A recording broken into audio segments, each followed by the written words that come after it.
Hi there, my name is Moon, and I'm a Western astrologer and twin flame channel, and this is a video about the Taurus full moon, which took place on November 5th at 8:19 a.m. If you happen to be on the eastern seaboard of the United States, please check a time zone converter for your local time. Whew, y'all, what a week. On so many levels. I am so excited to give you all Star Club finally so that we can have a place where we can talk about the kind of events that went on this week in a container where we can look at politics and charts of countries, politicians, geographical leaders, um, things that take place legally, like all the things, because this week was one for the books on so many levels. And I can't wait to share that with you. It is coming. I promise it is coming. It has been crazy over here with a lot of different things, but I really appreciate your patience. For those of you who listen to these introductions, I am wholeheartedly, fully stealing a page from ASO's book since we've been collaborating for Cards and Stars, which I have loved. It's been so much fun to collaborate and teach a course with her. And those of you that are in Cards and Stars, it is so much fun to work with you during office hours and answer your questions. Here is the question I have for you as we kick off this video. Um, do you feel the full moons and the new moons before they peak, when they peak, or the week after the peak? Is that when the energy really hits you? I'd be really curious if you like feel it early, and if so, like how much earlier, like the whole week before, or at right around the time the full moon peaks. My second question, if you're willing to answer it, those of you, I just got reminded like that I used to do a segment called First Look where I would let you guys in on what the next lunation was going to look like and give you my first impressions of it. But I stopped doing that earlier this year, late last year.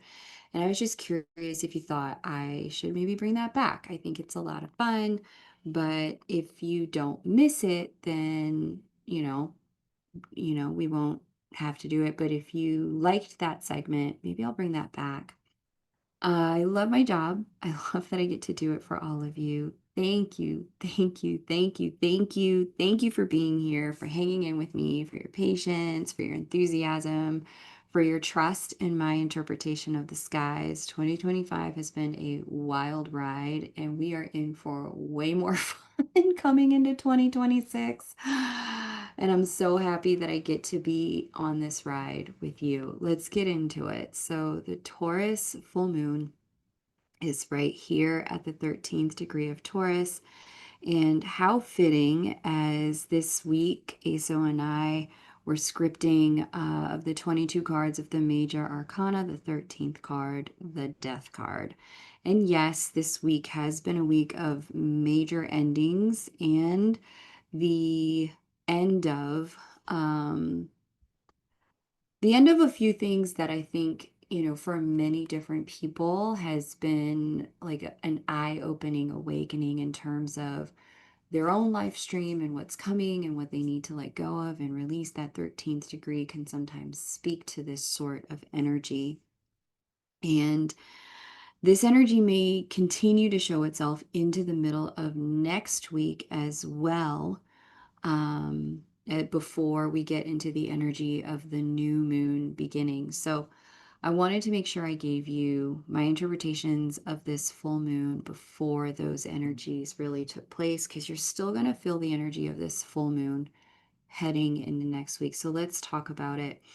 This is a fun full moon because it's one of the few full moons this year that is relatively unaspected by any of the major planets. It's like asteroids only in communication, which made the energy a little bit funky. As astrologers, we really needed to look to some of the other planetary alignments to get a better understanding of what the energy might include at this full moon.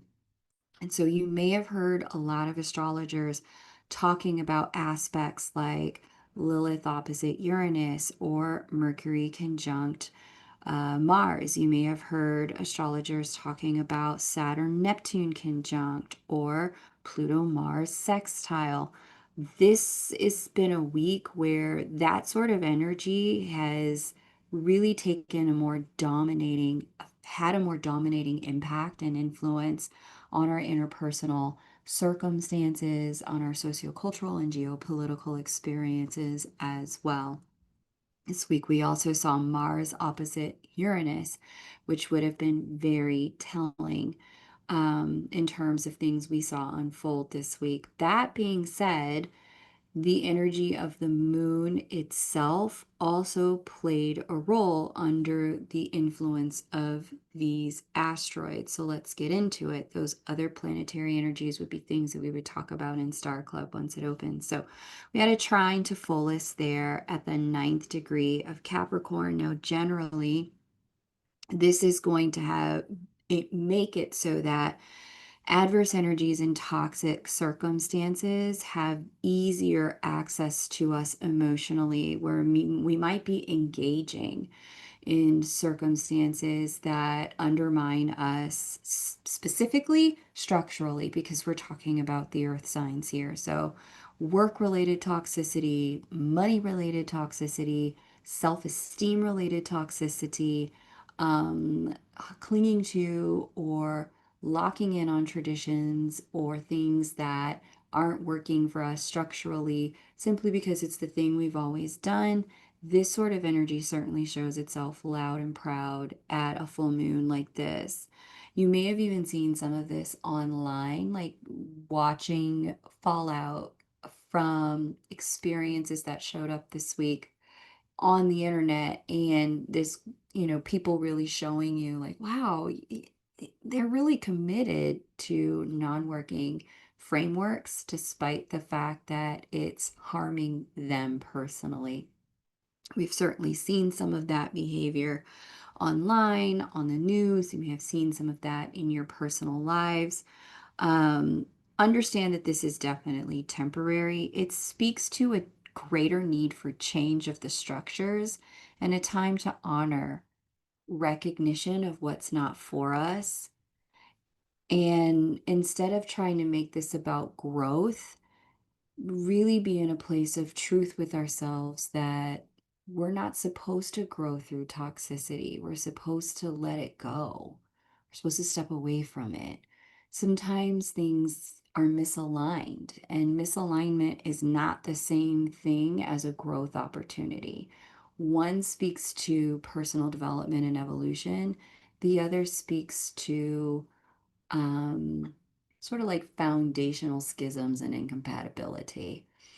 In an interpersonal relationship, it's important to know the difference, because trying to quote unquote heal in a circumstance that's misaligned with another person, and I had this conversation with a client this week, trying to foster healing in a circumstance that's just misaligned is actually self-abusive and other abusive, because in those circumstances you're not actually healing or growing together. Instead, you're asking another person to be something they're not in order to fit with you. That's toxic. What we want to do is recognize where there's, okay, this isn't working, whether it's a job or a community group or a way I'm doing, showing up in my family or supporting friends or handling my money. If this isn't working, this would have been the signal this week, loud and clear. It's time to put it down. Okay. We also see here a square to the full moon from Chericlo, who's finally direct. Hello, and Pallas, which I love to see this. With Chericlo finally direct, blessings and intercessional energy from the other side is back in effect. And with Pallas alongside, it is paired with protection energy. This speaks to blessings coming in from communities, unions, groups, friends, colleagues, and from grassroots organizing, from groups of people that find themselves at peer level pulling together to facilitate blessings for each other and everyone connected to them. We also see the energy of overestimating our support and overshooting our backup since we are in the square position. So it's really important to be in touch with our support systems, clear about what we need, and in communication to make things work. There is a protection energy coming from Palace where we are safer in numbers as this full moon energy wanes. So if you have any major meetings next week having to do with groups and group facilitation, it's going to be really important to be checking in with the stakeholders coming into that meeting. Really important to also be checking in with yourself to make sure, okay, what are my bottom line non-negotiables and their bottom line non-negotiables, and how do we make the non-negotiables work together? Because this is an aspect of tension, there can be an energy of not feeling all the way safe in groups or struggling to find your group or feeling torn between yourself and your own needs and values and that of the group. This doesn't mean shrink or hide. This is more of a moment and an opportunity to reveal, share, be transparent about what's not working for you. And that way you can see, again, is this a fundamental misalignment or is this something we can negotiate on? Fundamental misalignments at this sort of full moon with these kinds of influences are 100% going to result in closures, endings, and completions. It's like, okay, our values are just in completely different places. You're not a bad person. This isn't a bad company. I'm not a bad person, but we need to part ways. I actually saw somebody talking about this on social media that they had spoken out, just shared or voiced an opinion about something that had happened recently politically. And they said, I don't think that this was right, that this, that person should have said or done A, B, and C. I feel like that was something that was actually really harmful. And just for saying that, they lost their job. And that was during the week of a full moon like this. And so this is what I'm talking about, where there are these sort of like foundational cracks, and it's just really clear. There's no bridging a gap like this. I'm not saying that's right. That person should have sued and they got in the comments and said, like, yeah, I already have a lawyer because that wasn't, fair or just for them to fire me for that reason. But there are these places where these like fundamental misalignments in our interpersonal interactions, where they are like highlighted, you will get that clarity. Like, okay, for me to stay here is going to be an agreement to shrink, an agreement to hide, an agreement to be emotionally or psychically unsafe.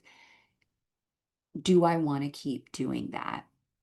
And where there is opportunity to actually negotiate on the negotiables, the things that are not deal breakers, you will see with Cheroklo and Palace and square to this full moon, that opportunity to do that shows itself, especially with the Mars Mercury conjunction there in Sagittarius. Tons of truth coming out, tons of opportunity to speak. Be mindful that you're not speaking forcefully.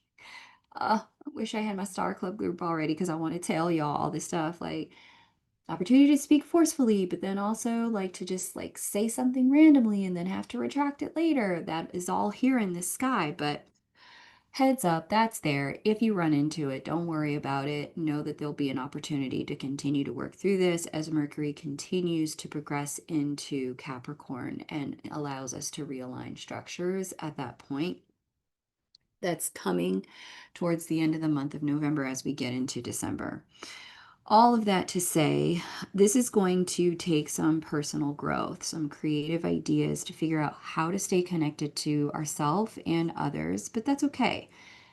That's what's needed. Creative new ways to honor ourselves and be connected in community right now are what's on the menu. So this could be something that shows up in the arena of school, work, local communities, affinity groups, faith groups, parenting groups, all of it, where there needs to be some communication and conversation about how to align personal values with the group. That is going to show itself in the wake of this full moon. With this full moon, we also have Nessus here, sextile it in Pisces. Now, Nessus is the energy of obsession. That is in the air with this full moon. And with this, we will see a deep need to get what we're working on right in some way. Because Nessus is in Pisces, we're likely to feel that this is a lot about getting the vibe right, the frequency right, the harmonics right. A lot of us will be wanting to get our intuition right, really tracking, like, am I feeling into this correctly? Am I perceiving things intuitively correctly? And really starting to feel a deep call and draw into the spiritual practices that are going to become and remain foundational for us as Neptune moves into Aries. The deeper spiritualization of who we are as individuals will continue to show itself, but since Nessus, Saturn, and Neptune are all there in Pisces at this time, together they are speaking to this sort of fundamental, let me make sure I'm spiritually right with me first, and then there and with this particular full moon, which really only speaks to Nessus, not to Saturn and Neptune, with this particular full moon, there is this energy internally of, am I aligned with my values? Am I where I need to be in terms of the people I'm around? Is my vision for the world something, and my vision for my own life, something that's really true for me? Or do I need to refine this given what I'm now understanding the world to be and my world to be in present time? There is a sense here of, okay, let me look at myself and handle myself in a way that's, like I said, aligned with my values. And let me make sure I'm positioning myself in alignment with the true desires of my heart. um, there's a real kind of like being raised with Southern parents and grandparents. We would call this, if you're a Southerner in the United States, we call this like a come to Jesus moment. Not really about Jesus per se, but it comes from Southern Black Church and Southern Baptist Church, if you know, this sort of idea where it's like we need to face some truths for ourselves about what it is that we're up against, and that is what we're up against internally. And that's definitely what's showing itself here, as Taurus governs the desires of our heart. It governs our values, and Nessus is in that sign that deals with intuition and spirit, also illusion, but obsession. And so there is a bit of Delulu that can be in here, a lot less of it because of the angle being a sextile. There's more truth than Delulu. However, you have probably encountered a few real out of touch people in your world in the last week. And if you didn't encounter them one on one, you may have been the Delulu one, self included, because I call myself out all the time, like, girl, like, really? Like, what are you doing? Even tonight, as I was like sitting down to record this, ASO messaged me and she was just like, are you okay, girl? I was like, yeah, just starting my usual Friday night shenanigans in my brain. Don't worry, it'll be over soon. She was like, girl, don't let these planets play with you tonight. I was like, you're right. Because she knows my, like, kind of some of what's going on in my chart and where my head goes, given some of the placements that I'm working through right now and really trying to find my way to the light side of. She's like, girl, don't let these planets do you like that. I was like, I know, I just need to breathe through it. So I found myself some, like, stuff to do to like get myself out of it. But yeah, this Nessus sextile full moon in Taurus energy, it's waned now, but I want to say, ooh, it's going to be a little intense if you're one of the people that feels the full moon post full moon, just know that there could be a little delulu in here that you're just shaking off. Um, so that you are positioning yourself fully in alignment with the desires of your heart. Yeah? Okay, I love it. So that's it. Like super light, super quick. This full moon was relatively unaspected, but if you're one of somebody like me who like feels the full moons kind of intensely, especially if they're striking certain things in your chart, this week may have been a little intense. So, signs who would have felt this full moon the most include sun, moon, rising, and stelliums, fixed signs. So, we're talking about Taurus and Scorpio, Aquarius and Leo, especially those who have planets at the second decan or in the middle of the sign, like at the transition points between the months of their sign. So, the Scorpio crowd, we're really talking about late October, early November. Taurus crowd, we're talking about late April, early May. Aquarius crowd, late Jan, early Feb. Leo crowd, we're talking about late June, early July, folks. If you're born at the very beginning or the very end of your sign, you probably wouldn't have felt this that much. Also, Sun, Moon, Rising, and Stellium, Virgo, and Capricorn, the earth signs. If you are mid degrees, second decan with stelliums, Sun, Moon, or Rising in those two signs, you also would have felt a big influx of energy with this particular full moon around the themes that I've just mentioned.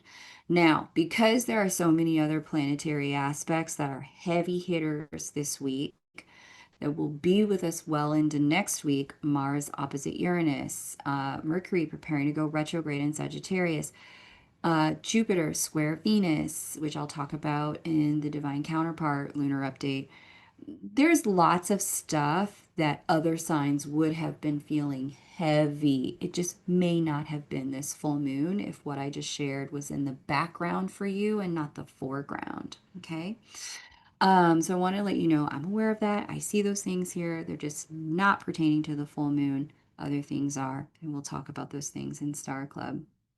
If you want to hear first look, like I said, there was a segment that I used to um, do. If that's something you want to hear more about, where I would go to the new moon in Scorpio and map that out, let me know in the comments. I would love to know if you want me to bring that back. Otherwise, I will see you at the next lunation or at the Divine Counterpart lunar update here. I love you guys so much. Thank you again for being members, or I consider you members of the Star family. I love being able to do what I do with you. Thanks for hitting that like button, subscribing, for sharing, for your donations through PayPal. I always appreciate that. For the love you drop me in my inbox, for the comments, for watching the YouTube ads, all the things that you do to support the channel, support the work, and allow me to keep going. I sincerely appreciate it.